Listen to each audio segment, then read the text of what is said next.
Fuzzy Tupedas, what is going on? Welcome everyone to Doop by the River, the show where we follow everything Doop by the River, brought to you by Philly Sports Network. And before we get started, real quick, hello to everyone from YouTube, Twitter, Twitch, or TikTok. Thank you so much for tuning on into this special edition episode of Doop by the River. As you guys can clearly tell, we are riding solo for now. We're going to be riding solo. It's just going to be me from the PSN side, but we will have special guests throughout the night. And you're hop on to By the River. A lot to talk about today. Obviously, we have a couple matches to get through. And of course, we're going to have some special guests to preview the Atlanta United match. We're going to actually have Atlanta United Fan TV, both AJ and we're going to have Mark Nichols on as well. It's going to be a lot of fun, a lot to get to, guys. So definitely thank you so much for tuning on in. Guys, come on. It's Union. Come on, it's Union time. I'll watch the Sixers later. I got a Phillies t-shirt on. I'm going to watch that later as well. Let's keep it soccer though. What's up, Snow Time? How you doing? What's going on, man? But to start off with tonight, want to give you guys a little bit of what happened last night. Obviously, we lost to NYCFC. We'll get to that. But before we get to that, I wanted to just talk about what I was doing last night. Obviously, I wasn't at Subaru Park. I was watching the match, but not thoroughly. I want to give a big shout out to my man Paul Catrino over from Views from the Bridge. A great Union podcast as well. Great friends to do by the river. I was celebrating his lovely girlfriend Christine's birthday. So shouts to both of them. We were down Sea Isle City, just enjoying the night, hanging out, enjoying celebrating Christine's birthday. And Paul's also covers the team, so he's not going to miss the Union match as well. So we put the match on while we were just hanging out, drinking with some friends, all vaccinated, thank God. So when the Union game was on, Paul, it had to do his hosting thing. And when you're hosting, if you've been a host before, you got to attend to your host. You got to be a good host. So Paul was definitely being a good host. However, when it comes to Union soccer, when it comes to Philly sports, my eyes are glued to the TV. I was literally the only one in the living room just watching the match thoroughly. I was going crazy. If you guys have ever watched a soccer match with me, you know how nuts I am when it comes to watching soccer matches. I start pacing back and forth. I start getting really nervous. I start screaming at the TV. My girlfriend is like embarrassed at the corner of the other room, just like, oh my God, this is the guy I'm dating. But no, in all seriousness, I just wanted to bring up because it is kind of funny. I know that there are fans out there who are Union fans or soccer fans living in America, kind of, usually in your group of friends. For the most part, I'm usually the main soccer fan in my soccer group of friends, or my group of friends. I'm the only main soccer fan, so a lot of the times I get the looks like, what is wrong with him? Because I'll just be like watching the soccer game and just and amazing and in awe and just ignoring everything else that's been going on. But no, it's just always funny seeing people, especially here in this area in the United States. When someone's as crazy as the MLS as I am, I get a lot of, "Are you okay? Seriously, are you okay?" Because there's not a lot of people who are as crazy as the MLS as I am. But it was great. Unfortunately, what happened on the pitch wasn't that fun. And of course, we're going to get to a lot of that as NYS Central is here to let us know. NYCFC, baby. Oh, man, that is definitely rough. I was actually with a couple New Yorkers. We had some New Yorkers in our group, but it was all good. We were playing nice. We definitely were playing nice. But no, I mean, I'm sure. I wanted to bring that up because I'm sure if you're a soccer fan listening on into this podcast, you have been there before, where you want to watch a soccer match. It doesn't matter what league it is. And living in America, how difficult it could be. I mean, just even trying to watch a soccer match at a bar. I mean, I remember even Paul talking about last night, like, if we go to a bar, we're going to have to fight with the bartender to try to put that match on because we all know how bars treat MLS soccer around these parts. But no, it's the obstacles that you have to live with as being an American soccer fan. You just have to know that sometimes you're just not going to be able to get your way. It's not as lenient as getting the let's say the St. Bonaventure versus Dayton college basketball game. Like, that's kind of easy to get on bars, but you ask to put on LAFC versus Red Bull, that's a little difficult. Even more so for our local team, the Philadelphia Union, as well, man. So Chase, we're going to get to that as well. In a little bit, we are going to talk about the match that's going to come this upcoming Tuesday. and we'll definitely talk about that. That's definitely a good soccer match to get to. Before we move forward, ladies and gentlemen, want to give a quick reminder. If you are a soccer fan out there, if you are a Philadelphia Union soccer fan, do yourself a favor and make sure to subscribe to Duke by the River wherever you stream podcasts. We are available from Google, Apple, Spotify. If you want to watch the virtual portions of this, make sure you are subscribed to my YouTube channel, El Parcero Philly. We always have that covered there for you, so make sure you are subscribed. But let's get to this match here. So obviously a rough night for Union fans last night. Obviously I was not there. We'll get to the shenanigans in the stands again. Oh man. But of course the Union lost last night 2-0, and there's really not much to kind of talk about in this match. Like just to put it, put it bluntly for you guys, to make it really simple for you guys to understand, last night wasn't the Union's day. It wasn't the Union's night. And I know we kind of were in the same situation last week as we were getting ready for Atlanta Leg 1, and we just got upset by Inter Miami. Kind of similar, the same thing. This one hurts a lot more. With Inter Miami, that was a team where we all know that we had their number. They wanted to get that win more than anything. They remember what happened last year, and it's a prideful team down there, and they are no slouches. They are definitely no slouches, even though they probably haven't started the MLS as best as they probably wanted to. But they came in prepared. They walked out with 3 points, and you give them kudos because they well deserved it. Last night, I really feel like was accumulation of just a lot of soccer being played by the Philadelphia Union. We're talking 5 matches in the matter of, was it 2 weeks? That's a lot of freaking soccer being played. Your third match in MLS play, NYCFC. Listen, that was a dud that they put up in the first match against FC Cincinnati. I'm sorry, against DC United. They turned it around against FC Cincinnati. Last night, NYCFC, they always seem to come prepared to play the Philadelphia Union. They always seem to stand up ready to play us. They give us so many problems throughout our history with those guys. It is always a dogfight every single match, whether it be in Chester or whether it be in the BX. It is always a freaking grind. Last night, it just right off the bat, it didn't start off right. It just felt like it was going to be that type of match. In the first, literally not even the first minute, NYCFC get their first opportunity. And then we move on to a minute later in the 5th minute on NYCFC counterattack.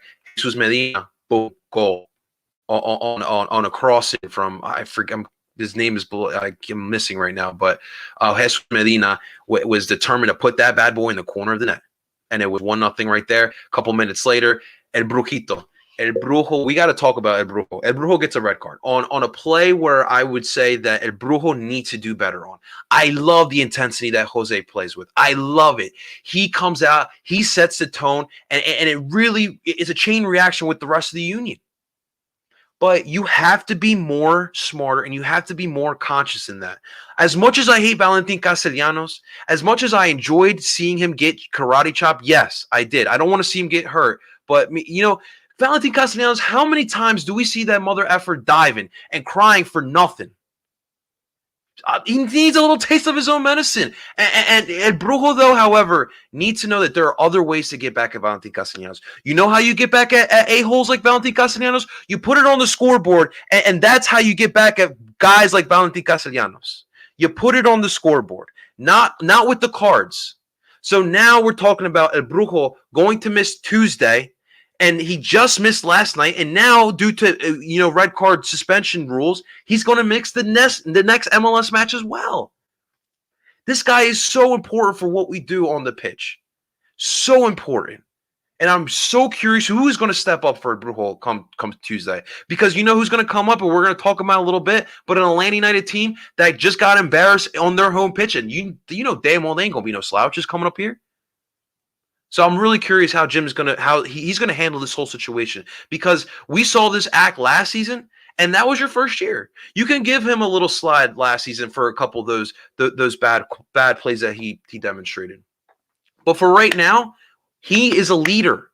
We are relying on Jose Brujo Martinez to step up, to do a lot of what we do relies on what El Brujo's talents are and what he brings to you on the pitch. So I need him to be more composed out there. I need him to be composed out there. So what happens? Cool. You karate chop Valentin Castellanos. Second half, a bad play by Jakob Glazos, who I don't want to kill because I really do feel like he did play well yesterday, being short down a man. He had a bad play. Castellanos turned the ball over, one step over, and he rebonded Andre Blake, and it was 2-0. And that was it. It was done. There was nothing else the Union could do. Down 10 men. I've never seen Jim, be one of those managers who tactically can find a way to get back down a man. It is what it is. That's really difficult to ask for. And the fact of the matter is, all the soccer these guys have played for. You think about the fact that we have Atlanta United in the next couple of days. By the end of by like the 42nd minute, I want to say we started seeing the young kids start warming up on lines. It was just like that. It was just like that, man. And I want to see who we had as substitutes here. Thank God for MLSsoccer.com. So obviously, Kai Wagner, Kasper Shabilko did come in. Jim obviously wanted to see if he can salivate some points. But we did get Jack McGlynn. We did get Quinn Sullivan in there, and he did also put Leon Flack in there as well. So he used all 5 of his substitutes. We did see Quinn Sullivan and Jack McGlynn get some more minutes. Obviously, no Paxton Aronson, still not out there. He wasn't even in the 11. We did see Cole Turner in the 18. I'm sorry. Paxton wasn't even in the 18, and Cole Turner was actually in the 18. So, So listen, last night it sucked. Losing to NYCFC, it always sucks. I hate those guys, and I get it. But the fact of the matter is, guys, we're focused on Champions League right now. And I understand a little bit of the concern. It is concerning. We have 1 point through 3 matches. That is 100% understandable to be concerned about.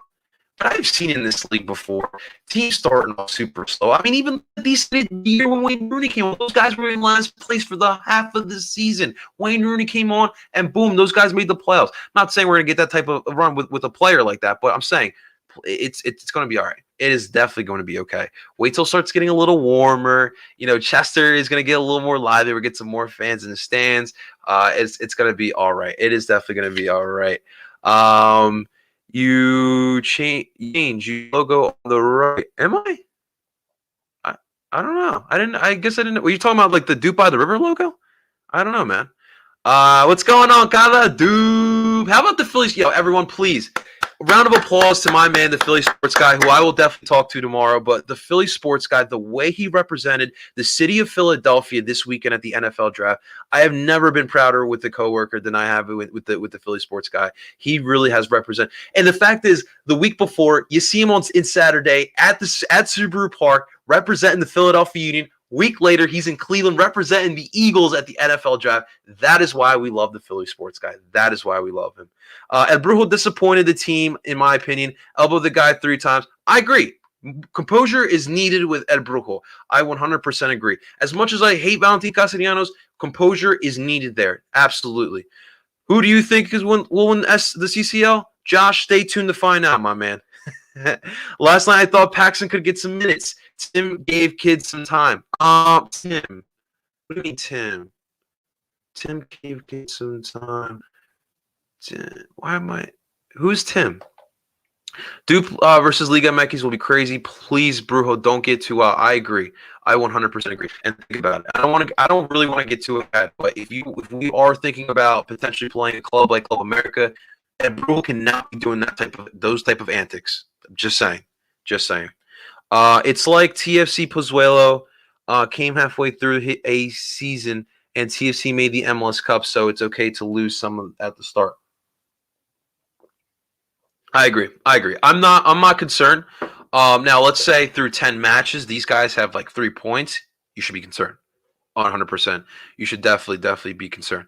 But yeah, man, so just to kind of wrap up NYCFC, listen, there's not really much to talk about when it comes to NYCFC. And look, I hate NYCFC, but god damn, you got to give them credit, dude. You really have to give them credit. The way they came in here last night, and they still treated this match like they always do. They always come confident. They always know how to play us, and they had a plan, and it was evident right from the bat. They showed that plan, and it worked really well for them. And they took a page out of Miami. Like I said, they took a page out of Inter Miami, and it worked really well for them. and it is what it is, man. We got to remember this match. Next time you face those guys, your guy almost killed. Listen, like I said, NYS Central, Castellanos has, at a certain point, people start getting their boiling point above it, dude. Like, he has pissed off half of the MLS. He really has. I'm not saying at Brujo it was okay of hitting the guy, but dude, once you start picking and picking and picking, sometime eventually someone's gonna pick back, dude. And he's been doing this he's been in here since 2019, I feel like, in the league, and he's found a way to alienate the whole Eastern Conference. You ask Red Bull fans, crap. I'm sure if you ask Revs fans, we'll ask the Atlanta United fans in a little bit how they feel. I'm sure they feel the same way about Castellanos. This guy, he's my top 5 hate the face in the MLS. Top 5 hate the face in the MLS. By far. By far. There's not many that I hate in the MLS. You guys know my love for the MLS. I hate Castellanos. As a new Union fan, is NYC our rival or the Red? So there's kind of a debate now. We've kind of experienced some good soccer as of late with the Philadelphia Union. It's because when I think of a sports rivalry, there's a lot of aspects that go into it. So obviously, geography definitely has to make sense. So obviously, New York and Philly. There's a rival with New York and Philly in every sport, right? There needs to be some history, like playoff history, especially. Were those crazy matches in the playoffs? With NYCFC, did have the 2019. It was kind of like the Eagles and Cowboys in 2009, where the final week of the season in 2019, we were playing NYCFC. The winner would get the 3rd seed and would have the home match in the next round. We would still play the same team.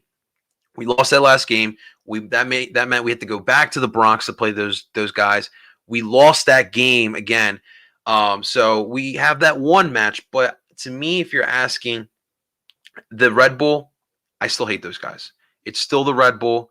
New England did a really good job of pissing a lot of us off last year. So it's kind of tough right now. So for me, it goes Red Bull, and then NYCFC and New England are kind of like back and forth. We'll see how New England ends up this year. But, man, yeah, for me too with NYCFC, really, I hate Max Morales and I hate Castellanos. There's not really else that I hate on that team. Obviously, it's New York. They play in Yankee Stadium. I still hate the Yankees too. But for me, I really just hate them, man. Really, really, really. The next team we're about to talk about, there was a case between Philly and the team we're talking about a little bit. Ed Castellanos scored, though. He seems like a huge goal scorer. He is. NYS Central, listen, I don't want to take away his talent because, for real, he is a good player. There's a reason why Palmeiras from Brazil, a big club who's won Copa Libertadores, I believe last season, if not the year before. I think it was last season they won Copa Libertadores, which is pretty much CONCACAF Champions League of South America on steroids. And they were trying to get Castellanos to go down there. So, for real, the talent is there. I just hate the guy. Medina, not so much. He's been back and forth. Like, he looked like a bust at times, but last night he looked good. I'll give him credit. He looked good last night. Gala, anytime. You got any questions about the Union? For real, you let me know. You definitely let me know. All right, so we got about a minute on here. We're waiting for our other guests. We're gonna get Atlanta United Fan TV on here. We're gonna have the whole crew on here, guys. We'll get started with that as well. But just don't, guys. Union fans, listen to me. Ears on. I want you to listen up here. Relax. Just relax. We are going to be okay, guys. I promise you, we are going to be okay. We have a much more important match in 2 days. I promise you. And to get to the stuff real quick about the stuff in the stands, we did not hear certain things that we weren't agreeing with the Philadelphia Union guys in the stadium services. Apparently, they wanted fans to a couple things. Wear light colors in certain sections, the family sections, because last night, if you notice, in the stands digitally, they put those white panels to kind of hide. I don't know why they still do that, to be honest. There's still fans in the stands now. It's not like it's completely empty. But that was one thing that fans were not agreeing with. They were asking fans to not cheer loudly. Now, remember, guys, I was not there. This is stuff that has been brought to my attention through social media. These are fans that I constantly keep in contact with. So these are definitely some concerning things. Again, the same situation happened with Inter Miami. We had NYCFC fans not socially distant. They sat in a family section yet again. They were in 114. Now, Inter Miami, new to the league, get that. NYCFC, you guys have been here before. You guys know where your section is. And JT brought up a good point. If we're not going to make these fans, these away fans, follow the social distancing rules, why not just give them their old section back? Just put them back in 133. If they want to go outside and sing, you can literally open that gate outside of 133, allow them to just sing right in that section right there, and we won't have to have any of these issues here. It's a little unfair, the fact that over at the tree, we have to socially distance. We have to wear a mask. I'm all about that. Don't get me wrong, but it's just, I think we should all be playing by the same rules, right? Just little thoughts. We'll get to that in a little bit, guys, but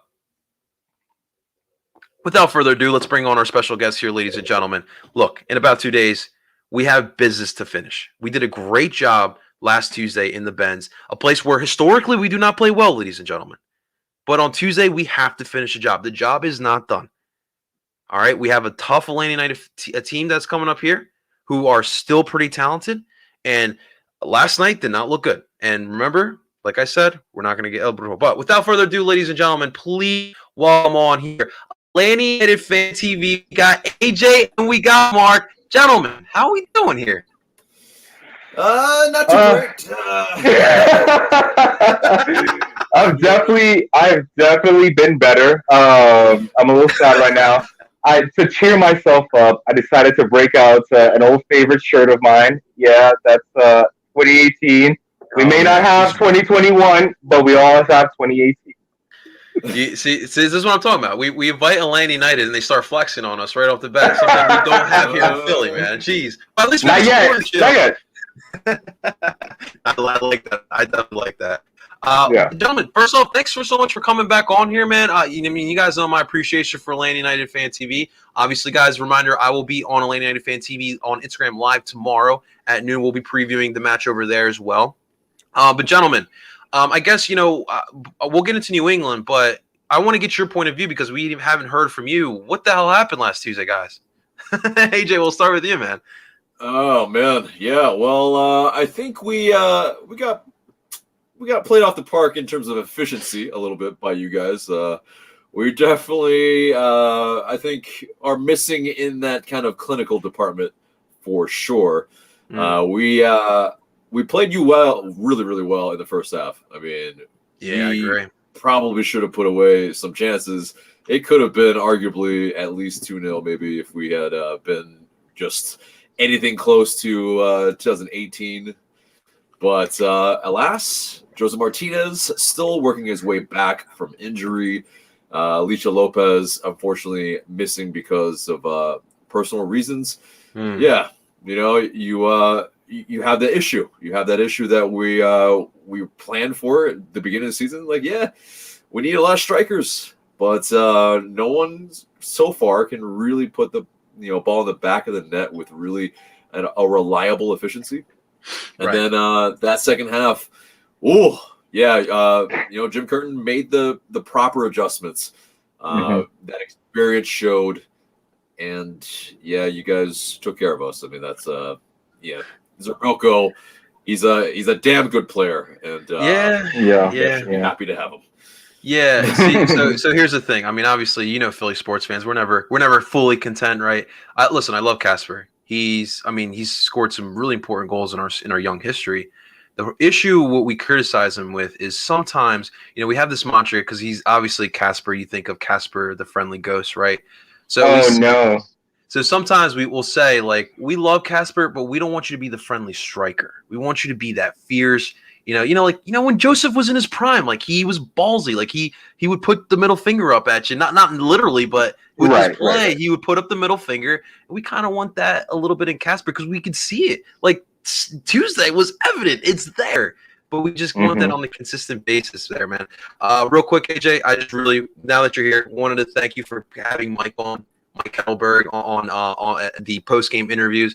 Mike is an amazing human being, great part of this family here, and it was great seeing him on there. So thank you so much for that, AJ. Absolutely, yeah. No, he kind of popped out of nowhere. We were almost pretty much wrapped up, and then we were like, "Oh, there's a Philly fan. Let's do it. Why not? Let's get some opinion." And he was very kind, and so great dude, man. definitely, he probably was talking better about us than we were talking about us. It's fine. He's one of the nicest Philly fans that we have here. Yeah. What about you, Mark? What did you see last season? So I'll take you back to the conversation we had at halftime, and we kind of ended on the notes. You asked me what adjustments can Insane make.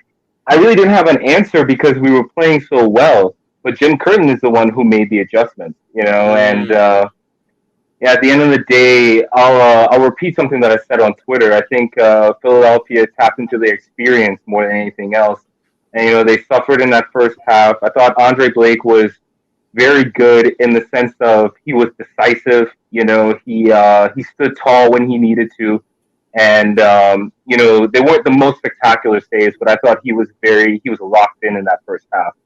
And those saves obviously proved to make a big difference.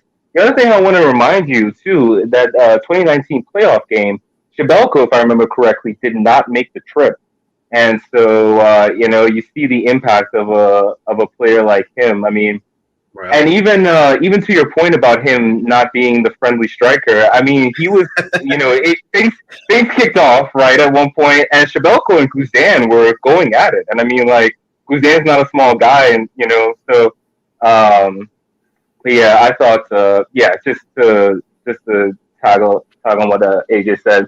Philadelphia were clinical, and that's how you handle a knockout competition, I think. So, kudos to you guys. Obviously, Philadelphia is a talented team. Like I'll keep saying that too. You can't. The defending Supporters Shield champions are no slouch, obviously. So, that's the game sometimes, man. And Philadelphia played it very well. Yeah, it's still weird to say sometimes, man. After all these years, man, it's good to say that Philly's got some good soccer team play, man. For sure, man. So, what happened this past yesterday, man? Well, you guys obviously faced off against New England, a 2-1 loss as well. Was this like one of those matches where you guys were just looking at Philly, or New England came to play? I think Mark start on this one, or whoever wants to start. Actually, I'm sorry. Yeah, go, Mark, you go ahead. Sure. Yeah, a little bit of both. So there were some shocks in the lineup. I think for me, most notable, Joseph didn't start, which I understand. Like not wanting to start Joseph, twice in a matter of a few days. Coming off the ACL injury. But then Miles Robinson and George Bello also didn't start, and they've been two important players for us. Kubo Torres started as striker, and look, that's like a break glass in case of emergency type of striker. And so, from the time I saw the lineup, I was like, okay, I'll be happy with the draw from this. And to be honest with you, man, New England could have had 2 or 3 at halftime. They ended up winning 2-1, but I honestly think overall, Atlanta United played a much worse game last night than Tuesday night versus Philly. So. I think you saw a lot of growing pains in general. I mean, New England, I think snuffed out Atlanta United pretty quickly in what they were trying to do. And I would say from about 15, 20 minutes into the match, it was pretty much one-way traffic, except for the penalty that Atlanta United earned through Moreno. But, just not our night in any sense. Oh, man.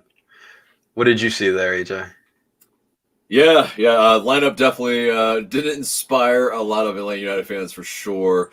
Anytime it is, Kubo Torres up top. I mean, it harkened to a lot of 2020 vibes in terms of the play.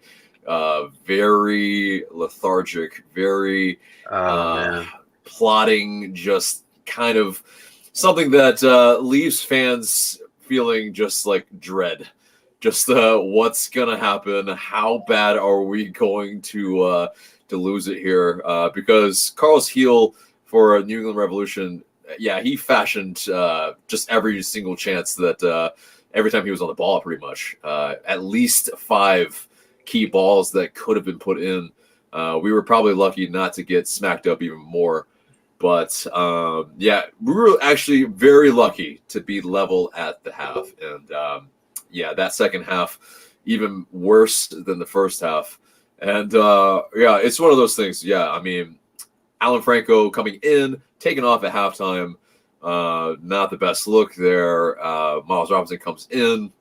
I mean, it's disjointed. It's when you have a heavily rotated side, and especially anytime you rotate your back line that heavily, looking ahead to Philly, clearly, yeah. I mean, it's very early, and that's going to happen.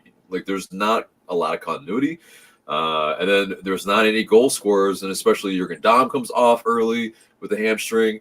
Ezekiel Barco comes in, and then he goes down with a hamstring. We have to go down to 10 men. The writing was on the wall for us. I think pretty much 80th minute. It's like, yep, just really make it respectable, and let's just go with our tail between our legs, go home with a respectable score line. But yeah, Philly, that's what we're looking forward to. But are we looking forward to it as Atlanta United fans? I don't know. I don't think we are. Yeah, man. It kind of feels like we're both just stumbling into this match on Tuesday, the way we both played this past Saturday. I mean, I'll give credit to New England. You guys know my displeasure with New England after last October here in Subaru Park. But no, I mean, when you got a coach manager like Bruce Arena, I was much like Clown. He's been doing this for a while for a reason. And what he's done with New England is still, I give him kudos. And I think we'll definitely be one of those contenders in the East come playoff time there. But yeah, let's get to our match, boys. Obviously, you guys are going to be coming up here. Are you guys personally coming up here? What's going on with Atlanta fans coming up here? Maybe some, but not us. AJ's it sounds cold up there. Yeah, right. No, I mean it's hot everywhere right now, right? But it's been nice this weekend, man. Oof. Exactly. Personally, I'm not. Mark, are you? No, I will not be making the trip. I wouldn't have been able to make it anyway because of work and stuff. Speaking of traveling fans, real quick, I just want to give a shout out to the Philly fans. There were actually more Union fans than I expected. So walk around in the concourse and stuff. See all in that powder blue, which is dope, by the way. I just have to say. You like it? Yeah, that's a dope kit. Oh, appreciate it, man. Yeah, dude. There were tens of you guys. It was great to see. A lot different than 2019, huh? Indeed. I think there was when I went in 2019, we had literally 2 rows in the supporter section, and then I remember I know you guys know Eric Alexander from Siempre United. His brother was the only Union fan, and he made the mistake of sitting with Eric in the supporter section back in 2019. So he had to take off his Union stuff. He learned his lesson right there. But no, it's great to see. That's the type of stuff I keep talking about. From the 2019 when I started covering the team to now, the growth in these almost 3 years. It's amazing. It's absolutely beautiful. We're still trying to get that presence. I want it to be like Atlanta. I want to go everywhere in Philly, see Union. I'm getting my bird. I got the Atlanta United symbol right on the bird. That's what I want here in Philly. So we'll definitely get there one day. But no, seriously, thanks for the love there. But so you guys are going to be coming up here. I think the last time you guys were here was a 3-1 match. Jose had a beautiful goal, but then we turned it up, and that was a really emotional night for me seeing that match. But what do you think Elena's mindset is right now going into this match, man? It's tough to say, I think, especially because of the missing players. So we know that basically Barco's not going to play. Jurgen Damm is probably not going to play, and he started the last couple matches. In terms of, I guess the team will be going in with some belief, and at the end of the day, the manager did rotate last night. So, it's really all about the start. If there's going to be any hope of getting the results that we need, which is scoring at least 3 goals. I think they've got to score probably within the first 20 minutes to even make Union, I think, a little bit nervous. I am curious as to who plays, though.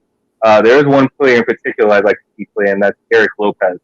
For those of you who don't know, Atlanta brought him in late last season for about $5 million. He's a up and coming big Paraguayan talent. Mm-hmm. And he was considered. He's kind of considered one of the next. Roque Santa Cruz had a lot to say about him. So I think Tuesday night would make sense to start him, given the players that we're not going to have available. But other than that, I mean, I guess it's house money. Like we're not expected to go through at this point. So um, who knows? Maybe we might surprise them. Listen, one thing I will say, I am not going to walk in on Tuesday. I'll be at the match. I'm not going to walk in confident. That's one thing I will not do. This competition, there's a reason why CONCACAF is like a verb, right? Like I've been watching, and I'm not going to walk in confident. I'll be nervous. But listen, yeah, I mean, 3-0, that's going to be definitely tough to do, especially at the Soup. Where do you think this mindset's at right now, AJ, with the boys? Yeah, they're definitely not confident, but I think they're optimistic in the sense that first half that we played, a bunch of the guys will be able to, hopefully have the chance to replicate it and then maybe be a little bit more clinical in our chances. Like Mark is saying, I'm going to piggyback off of Eric Lopez, should probably at least get some minutes, maybe that start, because he is definitely shown to be our most direct player. He's a guy that's, anytime he's on the ball, it looks like he's going to make something happen. He's dangerous with it. He doesn't dwell on it. There aren't extra touches. And that's, I think, the matter of the point right now. There are some players on this team that are simply dwelling on the ball too long, taking the chance away, essentially, letting the defense get set. I think what's huge is also we'll have a right back. So, you guys killed us in that space behind us in that first match for sure. And Lennon being back on definitely without a black eye will be fantastic. Ooh. Yeah, Jose Martinez also not being in this match also would be fantastic. I was going to ask that as well. He the shithousery of shithouse gods against us was definitely a bane of our existence for the fans of the Bens for sure. Some players going down because a ball hit them in the chest is left a lot of people kind of upset, but. I understand it. It's the nature of the competition, but hopefully, I'm going to be also cautiously optimistic that maybe we can even up the score. But is it likely? Unlikely. I will say there's one way. Josef, he starts drinking from that fountain of youth. He turns back into 2018 Josef Martinez, and he just gets a hat trick against us. That's a possibility. First half hat trick would be incredible. We would be jumping in the streets. Mark, maybe you need to take him to Diamond City. Maybe he needs a little motivation there, man. Yeah. Yeah. Magic City, you mean? Yeah. Magic City. I'm thinking of Miami. Magic City. Yeah. Good stuff. So listen, that's one thing I wanted to talk about as well, because I think, Mark, you saw, but Brujo got a red card yet last night against NYCFC. Mm-hmm. He's had this mantra. He's a knuckle. He's like the Tasmanian devil out there when he plays. It's very frustrating, but for you guys, it's definitely an advantage. How do you see Heinz with his tactics trying to attack there? I'm thinking we're going to see Leon Flack move over from the left back to the 6 because he has experience there. We don't have Warren Crable anymore. He was always like the backup 6. So I think for me, I would prefer seeing Leon Flack move back there. But how do you guys see, trying to attack that spot there? Because, we have an improving guy at the 6 role. Mark, you or me? What do you want? Rock, paper, scissors. I have a thought. So obviously we've seen Inter kind of experiment with different tactics and different shapes so far.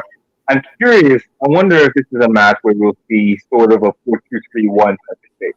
Where we see 3, attacking midfielders behind the striker.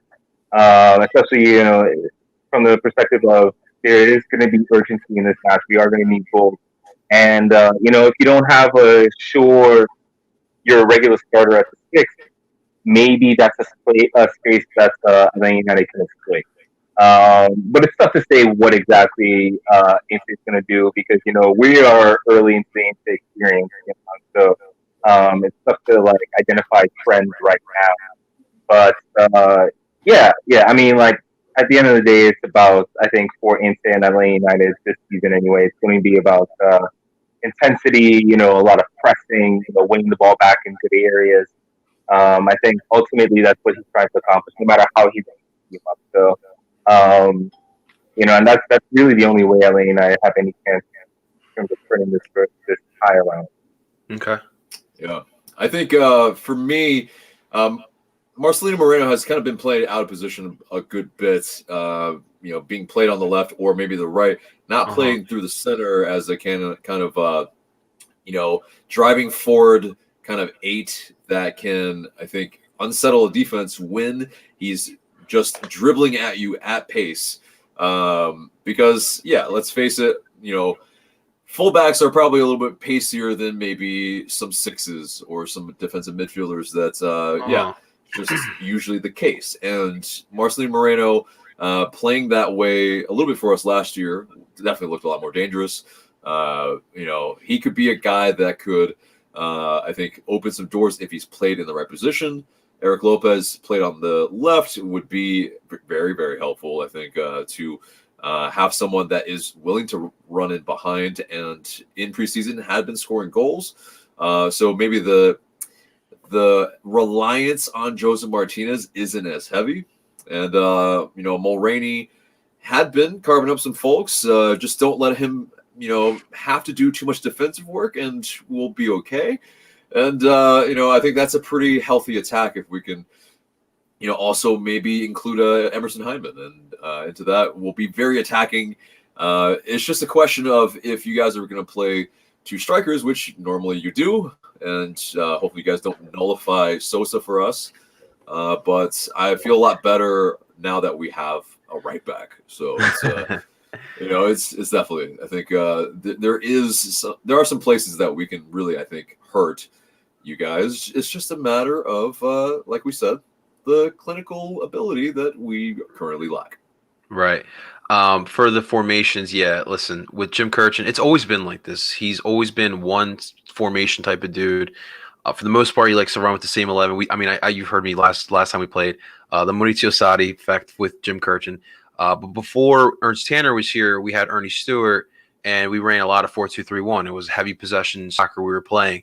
Ernst Tanner comes in here. He changes the philosophy completely. It's the more German style. It's the 4-4-2. It's the compact midfield. It's the high pressing, and it's more likely going to be the same every single match. I like it, but I think sometimes, you know, especially those good teams who are really good tactically, you're gonna have to find a way to adjust to that as well because they're adjusting to you. So that's where I run with my the only thing is I really pick on Jim Kirchin because he could do no wrong in my eyes. He's perfect. He has really brought you guys to some unprecedented heights. That's for sure. I mean, yeah, definitely in the league, Philly were definitely, you know, that kind of team that could, but maybe sometimes didn't always. But he kind of really brought you guys over the top, especially last year. That's just, you know, I'm sure you guys, the Sons of Ben, were also just, yeah, you know, loving life. Oh yeah, and the Keystone State Ultras, got to give a shout out to Keystone. But to the point, AJ, we are now potentially talking about, and I gotta take a deep breath for this one. Potentially Jim going to Europe. I can't even fathom the thought of him coaching any European club. He deserves it. He absolutely deserves it. It's just rumors. It's just talks. Obviously, when you're talking about MLS, and we're seeing American coaches. Jesse's making the jump over to Bundesliga. Yeah. I think for us MLS guys, you know, we really want to see a lot of these American coaches get those opportunities. For me, I think it's like when you guys had Tata and you were hearing the whole Mexico rumors, and I'm sure you guys were happy to see him, you know, take on a role like Mexico. But for me, I'd love to see him coach anywhere in Europe. I think he deserves it for sure. We'll see. We got to keep winning. Before we get to the predictions, guys, I wanted to ask you because you guys, man, ever since you guys came in the league, you guys have never been a stranger to some serious rumors. Jose Macias from Chivas. What are we thinking? What's going on, guys? Give me the lowdown. Give me the tea. Yeah. So yeah, JJ Macias. Yeah, that rumor's not real. Basically, Oh. yeah, Hercules Gomez debunked that the day after. Pretty much, he said that it was pretty much some agent talk, trying to, it's dartboard action a lot with a lot of countries, and especially with Atlanta United.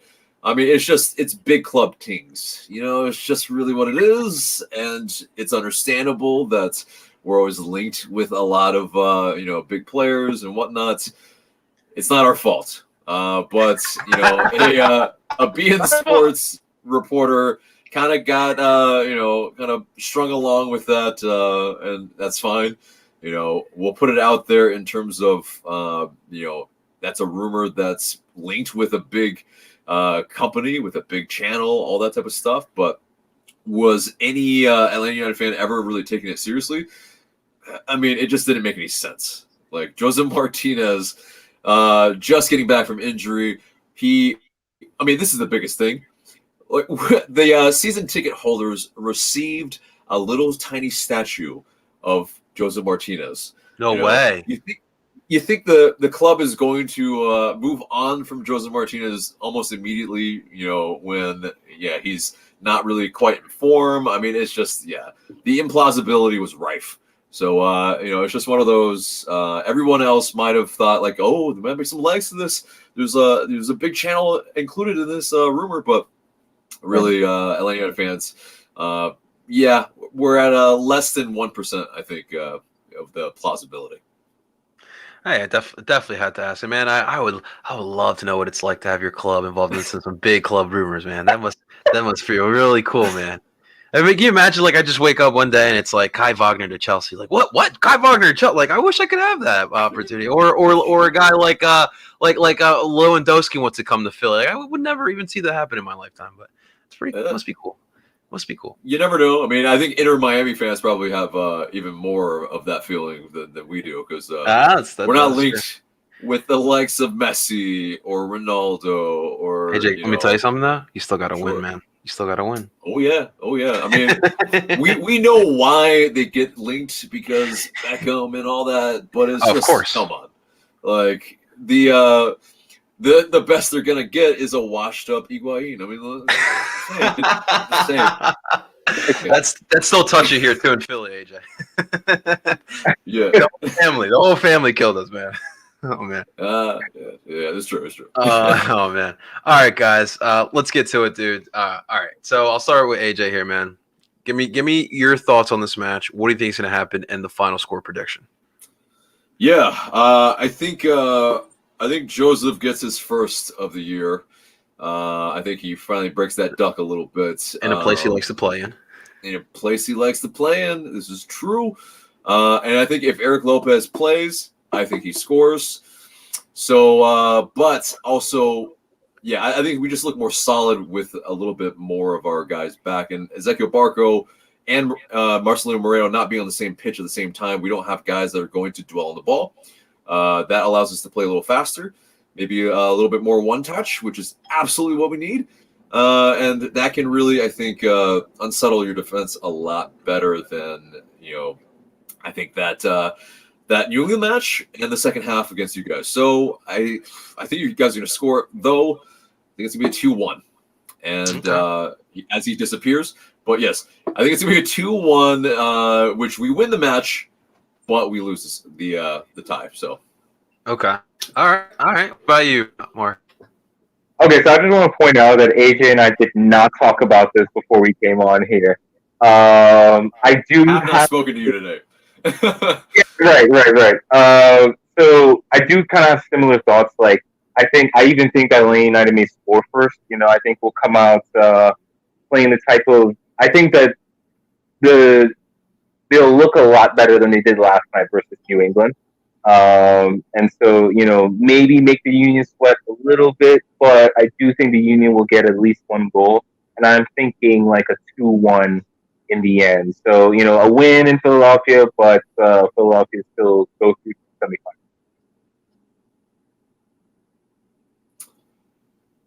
And we're not just saying this because we're on your pod, but it's definitely. Oh, we lost the host, but so it's our show now. But yeah, Oh, Atlanta dang. United fan takes over. Let's go. But, Hey, we're back. Let's take a trip. Yeah. All right, back to Mark. Back to Mark's prediction here. Oh yeah. 2-1. I think that we may score first. I think we'll look better in the first half at least. But I got Philly going through. I hope so, man. I really do hope so. It's going to be a wild night. We'll see how my emotions are going to be on Saturday or Tuesday night at Subaru Park. It definitely is going to be a lot of fun. And regardless of what the final score is, man. Well, it's always love for Atlanta. It is always love for Atlanta. We respect what you guys have done down there for sure.